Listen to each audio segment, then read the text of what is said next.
to yet another episode of Healthy Living with me, Rachel Mumba. In studio today, I am joined by Madam Mwanza. She is a parent of two kids that have sickle cell anemia, and today we're going to be talking about sickle cell anemia.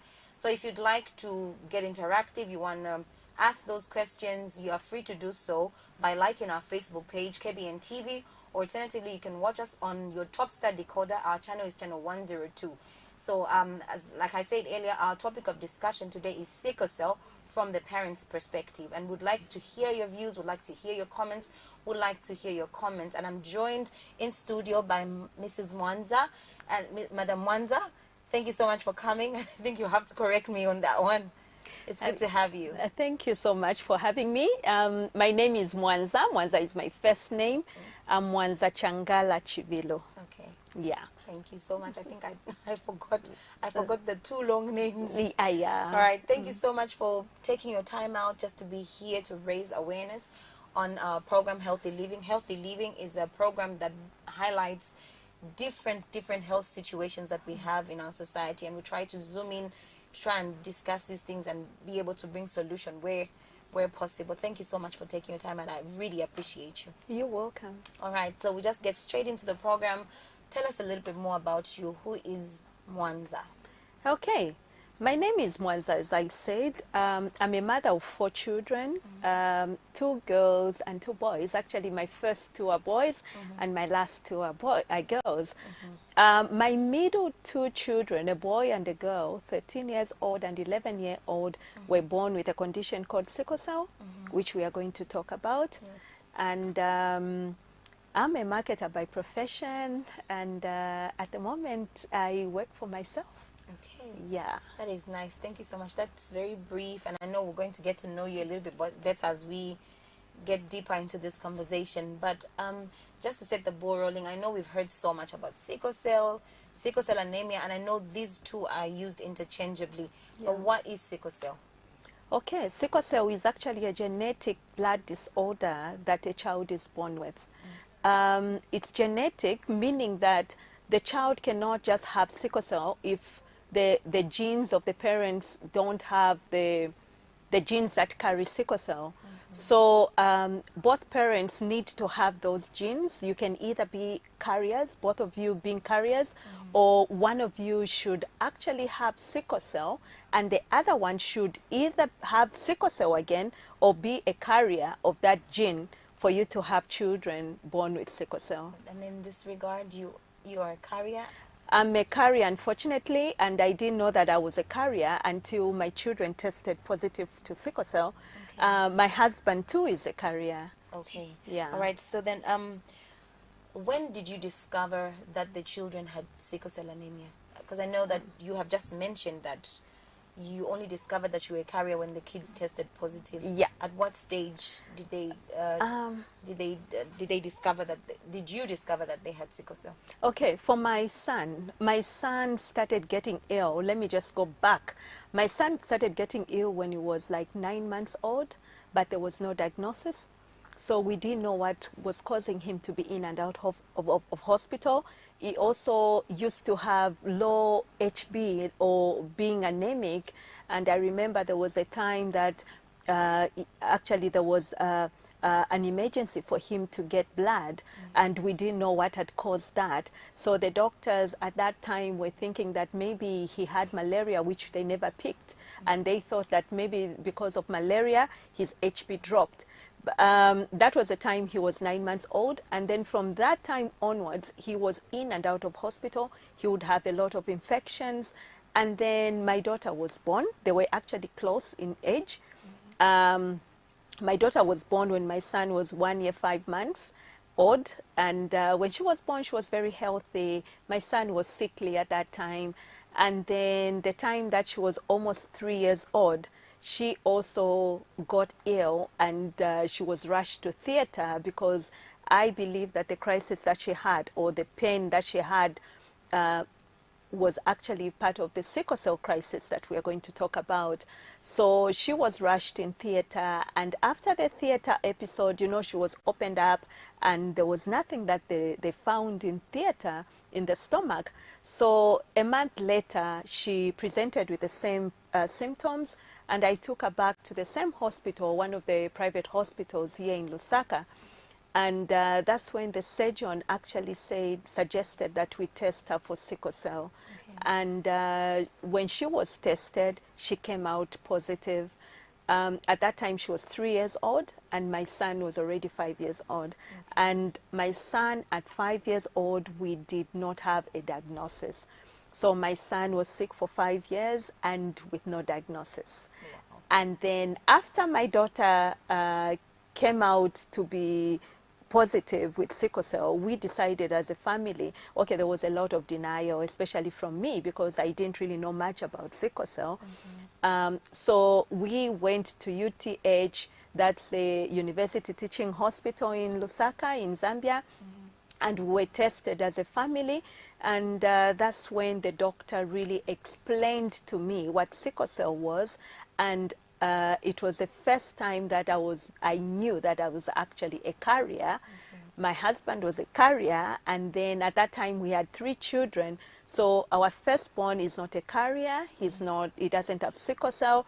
So he's free. His genes are free from sickle cell. But my 2 children were tested to have sickle cell. So it was really a hard time at that time. I can only imagine. Yeah. I can only imagine. You had talked about the signs and symptoms, and obviously, as the child was getting sick, you were suspecting a lot of different things. But what signs and symptoms led to the doctor suggest that the child goes for sickle cell anemia test? For my daughter, actually, she had stomach pains. She had cramps in the stomach, and she was also complaining of backache, and that was like twice. The month before the time that they opened her up, and the next month it was the same symptoms. So she had backache, a lot of pain, and then also stomach cramps.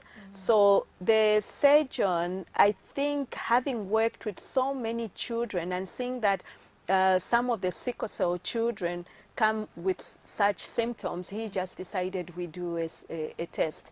Because, you know, sickle cell is really prevalent in Zambia. So it's one of the things that actually, like, especially at the hospital, UTH, now that I go to UTH a lot, I've seen that actually a lot of children are being tested for sickle cell when they show symptoms of pain and other symptoms of sickle cell. Right, and I just want to take you back a little bit. Does it then help when the child is diagnosed early? Because sometimes I know, like you had mentioned, your son started presenting symptoms when he was only 9 months. Yeah. Yet you only went to discover when he was over 5. Yeah. So then does that help when a parent decides to take the child for the test when they're younger? I think it does, because for me, you know, as a parent, I don't think it becomes any easier, or maybe it would be easier if I knew that, I'm just thinking about my son. My son, if I knew that my son had sickle cell at the age of 9 months, how different was it going to be for me? I feel if I knew that my son had sickle cell at the age of 5, yes, I was going to be devastated at that time, but I was going to learn about it and know how to take care of him earlier.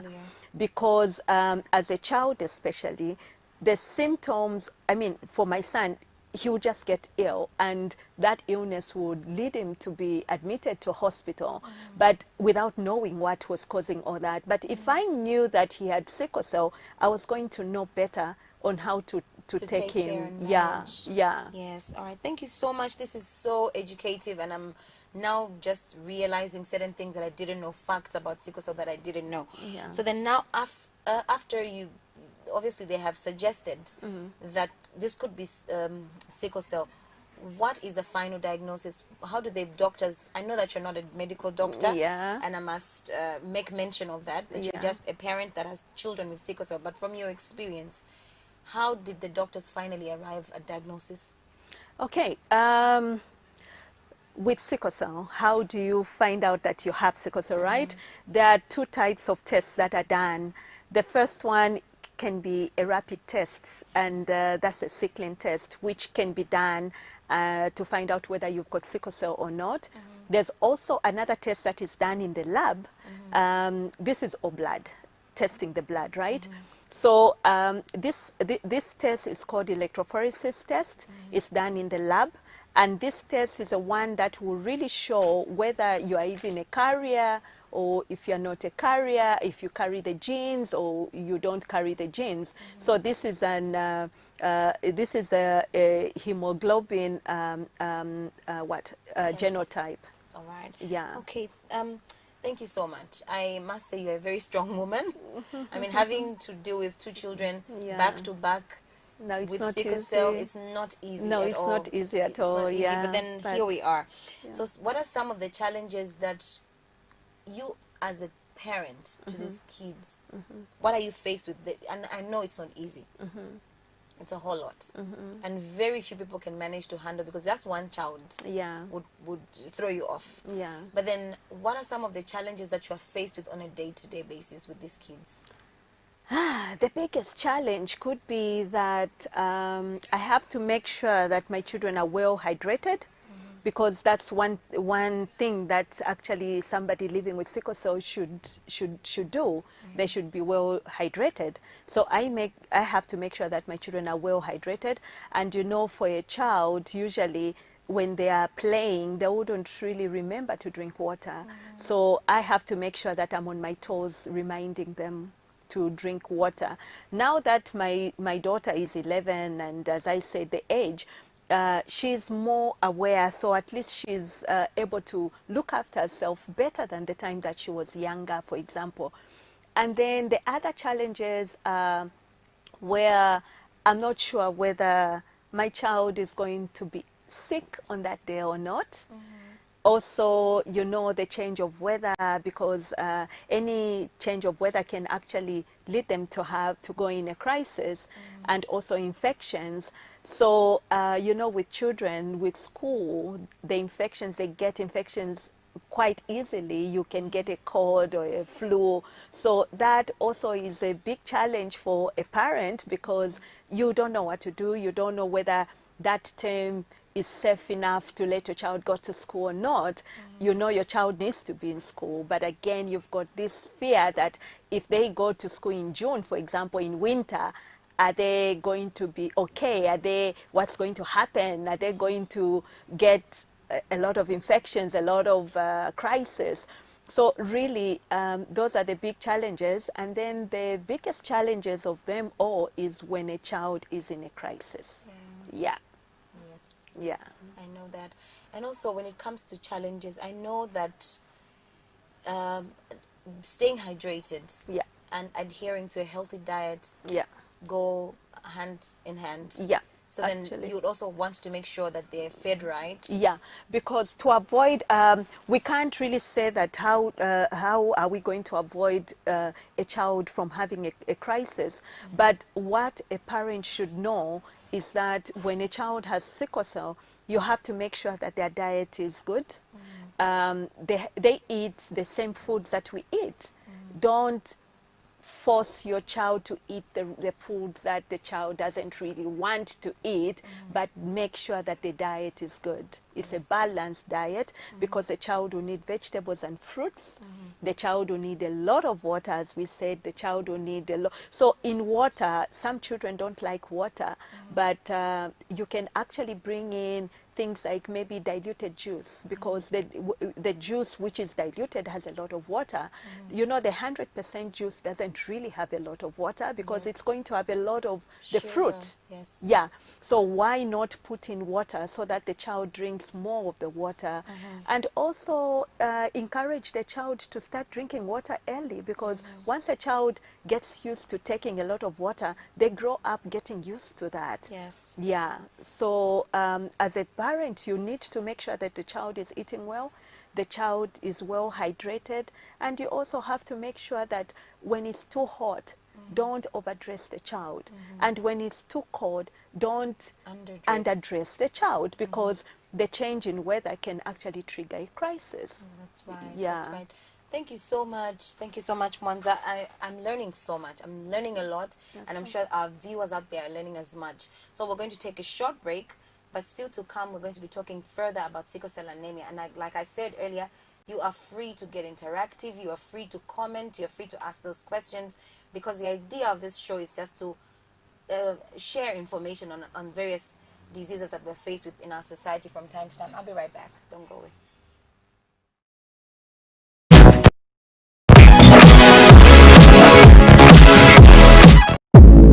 Audio Jungle.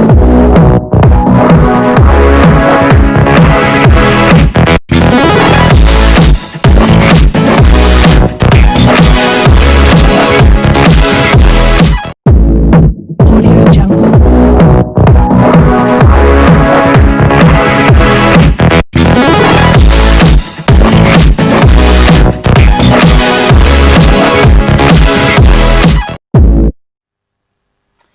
Hello and welcome back to Healthy Living with me, Rachel Mumba. In case you've just joined us, we are talking about the sickle cell anemia from a parent's perspective. With me in studio is Mwanza. She is a parent of 2 children living with sickle cell anemia, and she herself is a carrier. We have talked a little bit more about sickle cell. We've talked about what it is. We've talked about how to diagnosis. We've talked about some of the challenges that the individuals, the parents of sickle cell are faced with on a day-to-day basis. But now we are going to talk a little bit more about treatment. Mwanza, is there treatment or is it cure For for sickle cell? Yeah, treatment, or should I start with cure? Actually, sickle cell, there's one treatment that one cure that has been found by the scientist, and it's called the bone marrow transplant. Okay. Bone marrow transplant is very expensive, and not everyone can afford it. And then it's also very risky because they use chemotherapy to actually cure sickle cell, and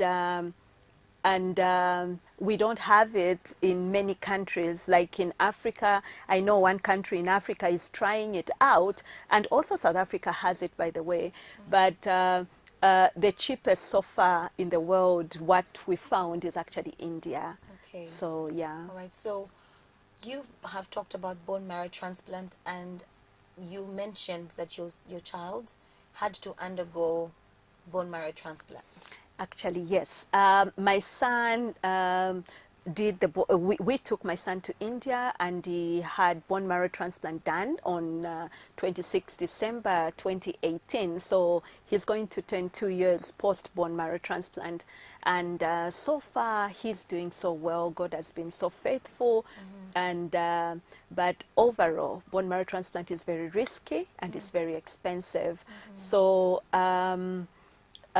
For you to get a match, you need to get, the best match for a donor is actually supposed to be a sibling match. Okay. Yeah, so a sibling match is the best match that can go with bone marrow transplant. And thank God my son had a sibling match from my little girl. She was 4 years old at the time. And we went to India and we did bone marrow transplant on him. Yeah. Yes, and I know you mentioned it's very expensive. It's very It's expensive. very risky. Yeah. And very rare. And very rare, yeah. Very rare, particularly in Africa. Yeah. So then it means that for every other average kid, that might not be possible. So then they have to go with treatment. Yes. And it's not just rare in Africa. I think it's rare all over the world because it's so risky. And it's not every person with sickle cell that can do the bone marrow transplant, because some tests are done before you undergo through that. So some people may not qualify to do it, may not be, the doctor may say, it's better you don't do bone marrow transplant because it's so risky. So why risk your life if you are going to maybe risk your life, So it's better you actually live with sickle cell than do the bone marrow transplant. That's right. So it's actually very it's a big thing that you have to think about before Before you do it. Yes. And then treatment. Treatment for somebody living with sickle cell anemia. Um, we use, or should I say, medically, they use folic acid. Folic acid is a booster for A blood booster. a blood booster, but we don't use iron tablets because sickle cell, a person living with sickle cell has enough iron in their blood. So what they don't have, it actually what makes them anemic, or should I say one of the symptoms of sickle cell is actually anemia. So what makes them to be anemic is not because they've got less iron in them. What makes them anemic is because of the red blood cells that die quicker, in the blood. So because of that, what can boost that is actually folic acid or folate. Okay. So they drink folic acid or folate every day to help with Boosting their blood. Is it actually not really blood boosting cells? their blood, but yes, their cells to regenerate the red blood cells. And then so they drink that every day. And then they also drink, some children drink penicillin. Okay. They take that to help them prevent them from having infections. And then there's a drug called hydroxyurea. Hydroxyurea is not given to every sickle cell patient, but it's really helpful. It's not self-prescribed, like when you have sickle cell, then I can go on the counter and buy, as long as I show them that I've got sickle cell. You can't do that. The doctor has to actually test the kidneys, the liver, and to see whether you are able to take that hydroxyurea.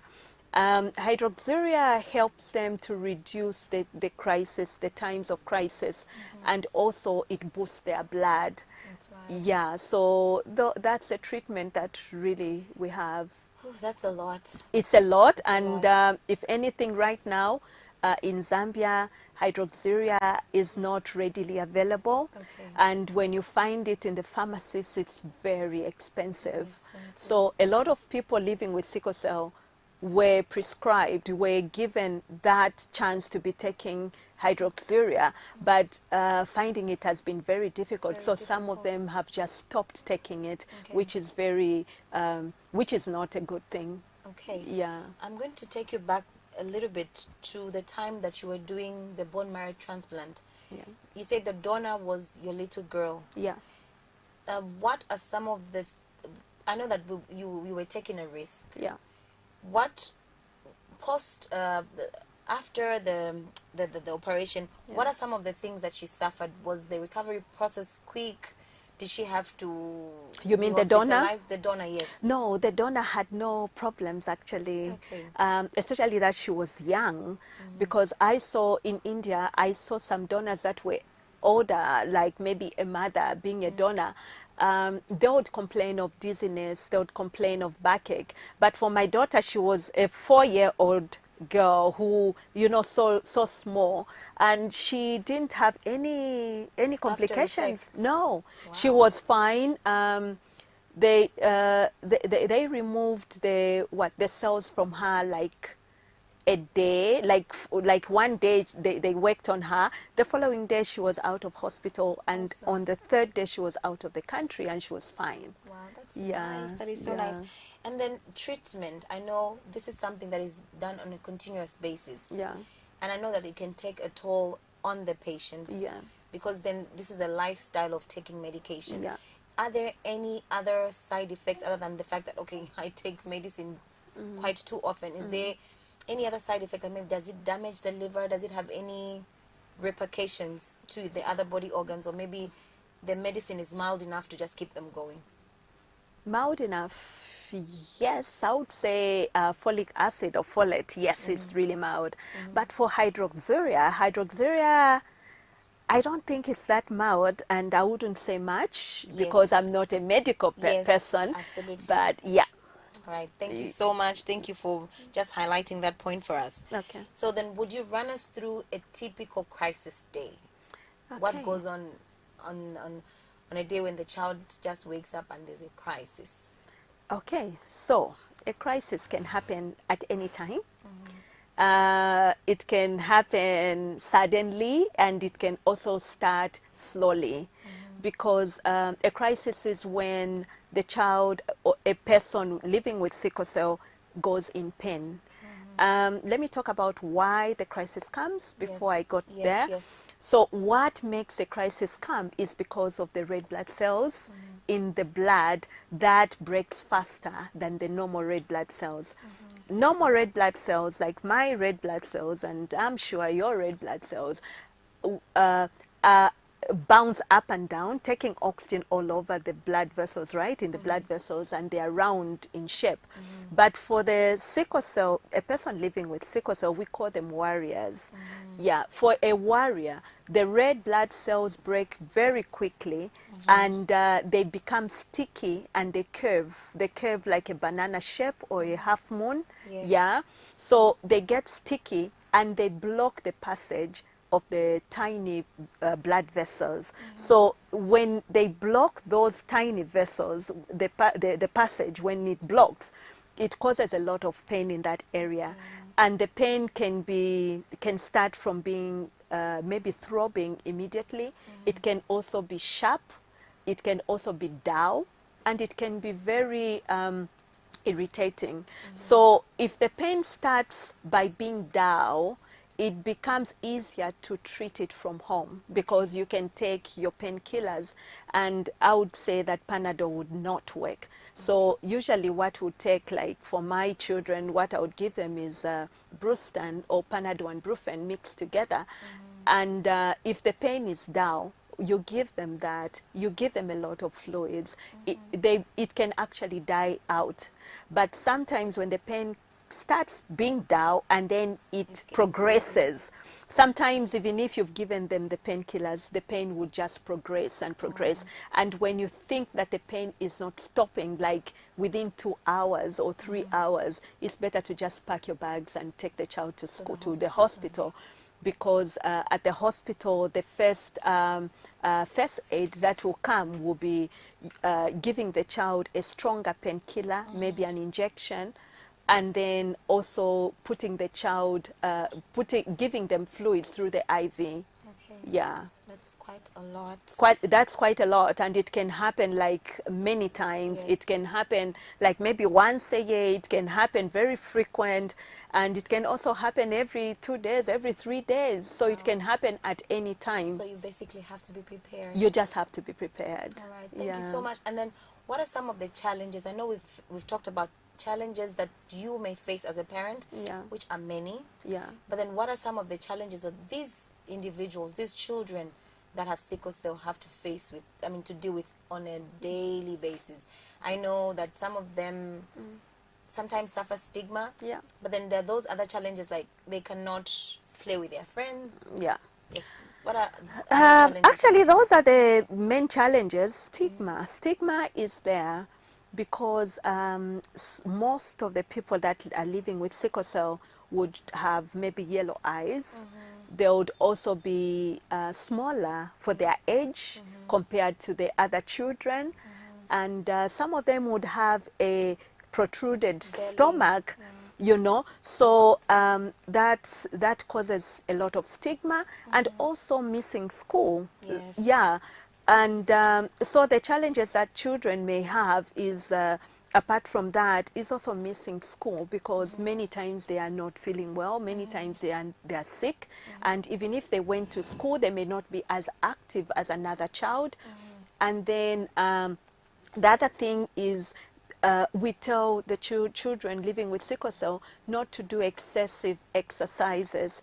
So why they can't do that is because usually their oxygen levels are lower than a normal child. Yeah. So when a child does a lot of exercises or plays a lot, the child may actually become breathless and could also go in another crisis.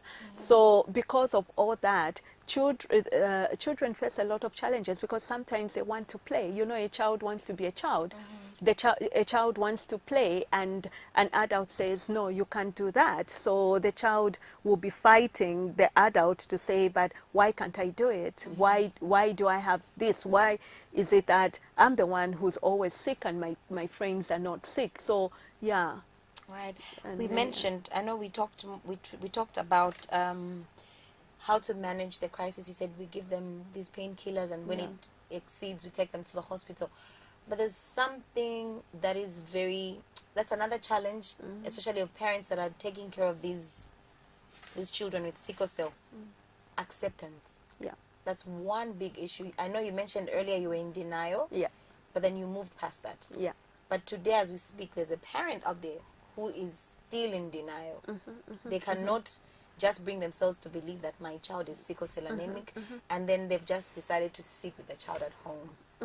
What would you tell that parent out there? Because I know that there are quite a number. Yeah, I would. There are actually a lot, and I've met a lot of parents actually that are living like that.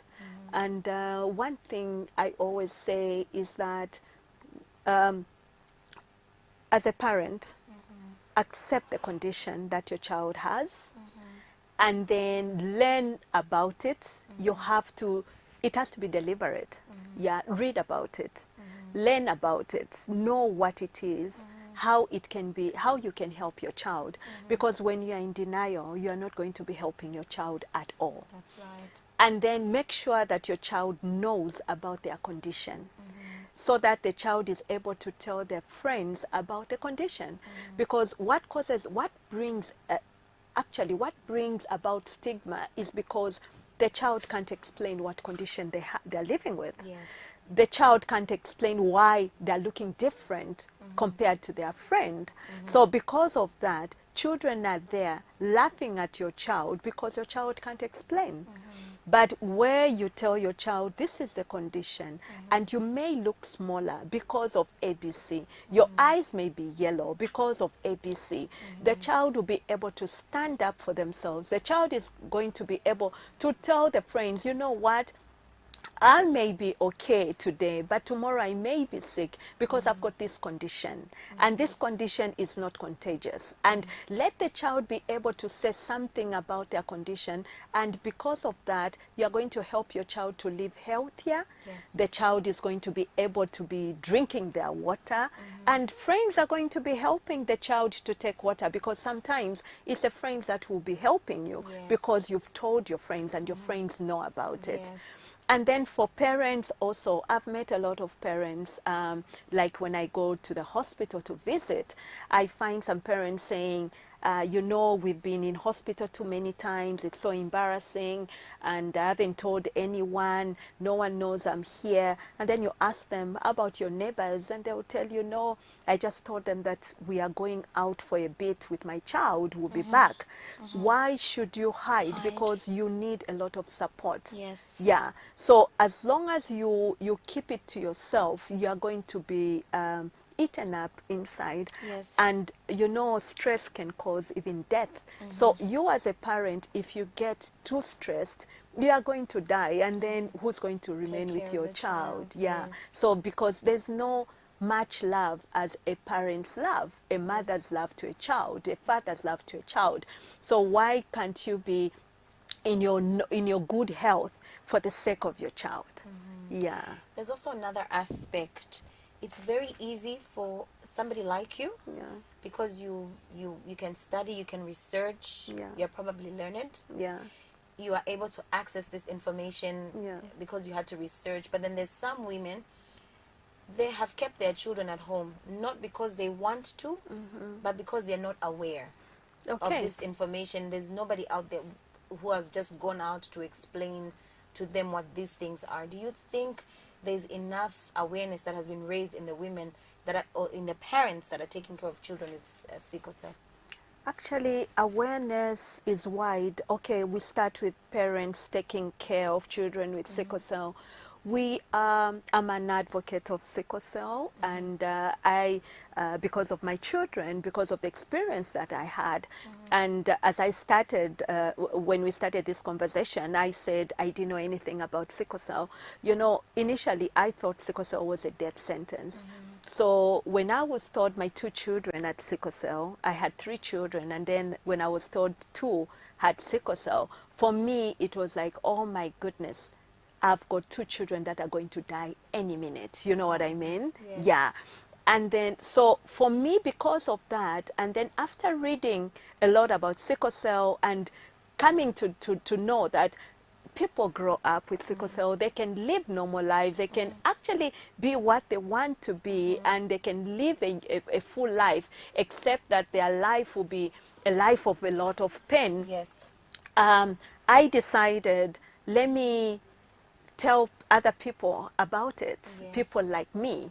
So we need a lot of awareness. We need a lot of education on Yes. sickle cell. Yes. And I feel that because in Zambia, especially, okay, Zambia and some parts of Africa, because sickle cell is mostly in Africa and Caribbean century. Yes, yes. So if we know that it's prevalent in our country or in where we are coming from, why not know so much about it? it, So I would advocate to say Ministry of Education should actually put it in the curriculum, so that as children are growing up, like the way sex education has been put in the curriculum in Zambia, and also HIV has been AIDS. put, you know, HIV and AIDS has been put in the curriculum. Why not put sickle cell in the curriculum, Yes. so that we are aware of sickle cell? And the more you get to know how it comes, the more we are going to be careful on how not to have children born with sickle cell. Okay. Yeah. Yeah.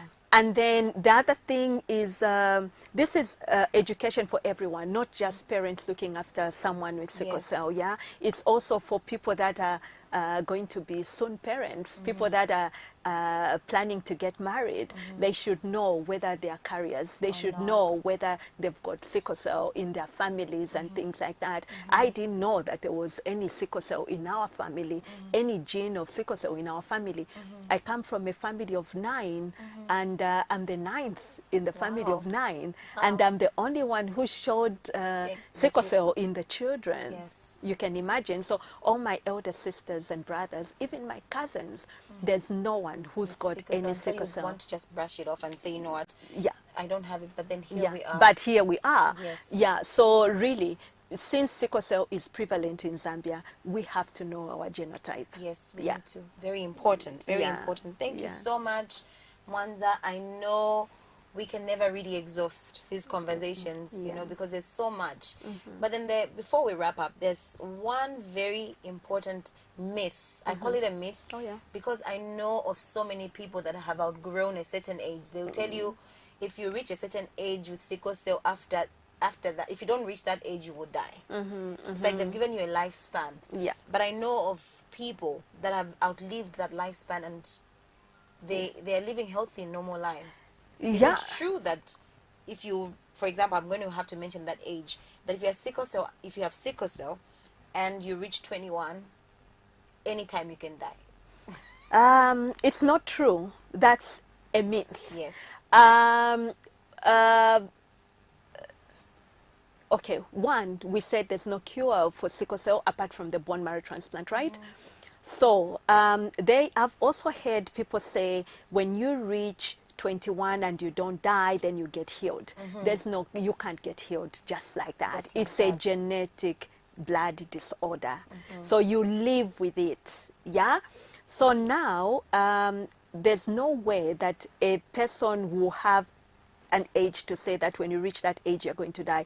Not even a medical doctor would tell you that, because with death anyone can die at any age. It's the same as sickle cell. So the only thing that you have to do if you know that you've got sickle cell is actually to learn how to manage it. So you have to learn how to manage sickle cell. You have to learn how to look after yourself. And for people that say that no, after 22 you get to become You healthier. get better. It's because you are older, you know your symptoms, you know it when it's coming, so you pay attention to it and you look after yourself. Yes, So yes. it becomes easier because now you know, and you are going to be helping yourself, To helping your manage. body to manage it. But as a child, you may be told that you have to be eating a lot of vegetables, but as a child, you may not want vegetables. Again, as a child, you are told, don't go and play outside because it's a rainy day. But as a child, you want to be in the rain, you Right. know. And then again, as a child, your friend has got a flu and you are there playing with your friend, you know. So all those become triggers, and that's why as a child you get to have a lot of crisis. But as you grow older, you look after yourself, and people Be able think to that manage you are, that yeah, you have gone past it and you're cured. yeah. Right. Thank you so much, Mwanza. It has been a great pleasure to have you. But before you go, if I can let you go, I just want you to give a word of encouragement to two groups of people. Okay. A parent like yourself who is probably tired of going in and out of hospital because this thing is too much. And probably they don't even have the help that is needed. And I think that is also one very important aspect. They don't know who to reach out to. What would be your word of encouragement to that woman, that man that is struggling in raising a child or an individual with sickle cell anemia? And another word of advice to somebody that is actually struggling with sickle cell, and then they are just tired of the pain of the medication and just the whole process, because I know it's a lifelong journey. Yeah. What would be your words of encouragement to these groups of people? First of all, I would like to say I'm a Christian. I believe in the Lord Jesus Christ, and I believe that our path as believers, as Christians, was already planned for by God. God already knew our paths, and God already knows that you are what you are able to handle. Like the Bible tells us that He won't give you something that you won't be able to handle, right? Yes. So for people that are living with sickle cell and parents, one big encouragement I would give them is that you have to find your place in God.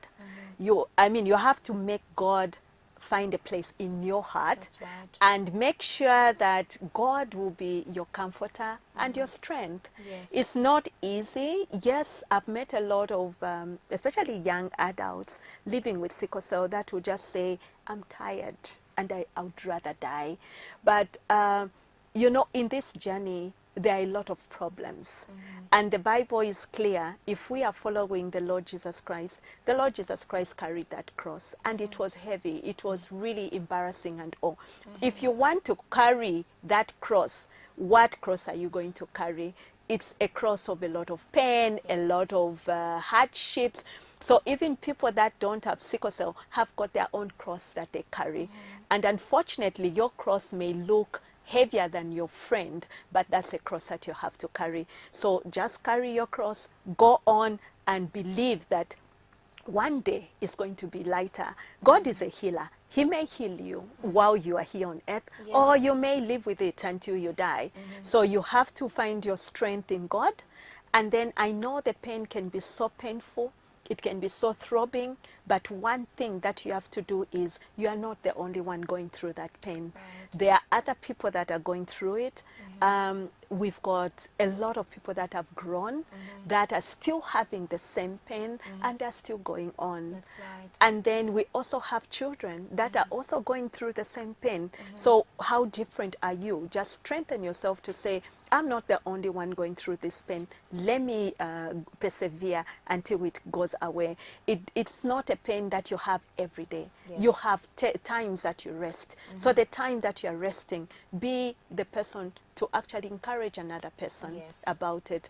And then for parents that have got a child, maybe your child has just been diagnosed today, and you are scared and you are frustrated. I would like to tell you that accept that your child has been diagnosed, and try to try to learn about it so that you know how to help your child, because Right. yes, the pain is real, but you have to be there as a support. We've got a support group here in Lusaka. You can get in touch with me so that you belong to a group that has people that are going through what you are going through. All right. Thank you so much. Thank you, Mwanza. Thank you to our viewers that were tuned in and we're watching this episode of Healthy Living.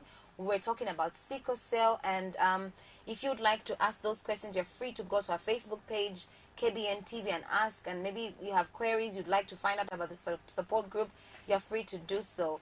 This is just about what we had for you in Healthy Living today. Join me next week, same time, as I bring to you another exciting episode of Healthy Living. This has been Rachel Mumba. God bless.